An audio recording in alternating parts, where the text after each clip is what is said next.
एक बच्चा प्रश्न कर रहा है कि भागीरथी नदी और अलकनंदा को सास बहू क्यों कहते हैं। बहुत आसान शब्दों में समझने के प्रयास करते हैं। जिस प्रकार एक सास है चंचल, कई बार कठोर और कई बार बहुत ही पवित्र निर्मल होती हैं, उसी प्रकार देखा जाए बहू तो नया रिश्ता जुड़ने के कारण, कई सारे संबंधों को जोड़ने के कारण कहीं ना कहीं सौम्यता और कहीं ना कहीं थोड़ा कमतर नजर आती है। परंतु एक घर में खुशहाली तभी आती है जब दोनों का संगम हो। हम समझने की कोशिश करते हैं कि ऐसा क्यों, और यही कारण है कि सास बहू दो अलग अलग रंगों में प्रतीत होती हैं। जैसे एक निर्मल तो दूसरी निर्मल रहित, परंतु दोनों ही पवित्रता को दर्शाती हैं।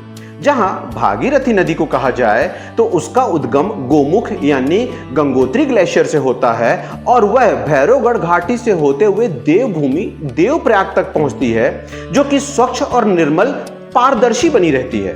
वहीं अलकनंदा नदी को देखा जाए तो इसकी उत्पत्ति कहीं ना कहीं सतोपंत ग्लेशियर से होती है और अलग अलग करके कई सारी नदियां, जैसे सबसे पहले धौली गंगा, बाद में पिंडर, नंदाकिनी और मंदाकिनी नदियों के मिलने के कारण ये मलिन हो जाती है।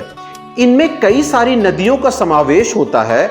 यही कारण है कि जहां इसका रंग मटमैला होता है, यह सौम्यता को दर्शाती यानी सबको साथ लेकर चलती है। वहीं सास की तरह भागीरथी नदी एकदम कठोर, तीव्र, चंचल से भरी हो और एक आदेश देते हुए प्रतीत होती है।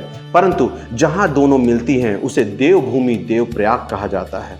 आई होप अब आपको समझ में आया होगा कि सास बहू के संगम से ही एक पवित्र संगम बनता है।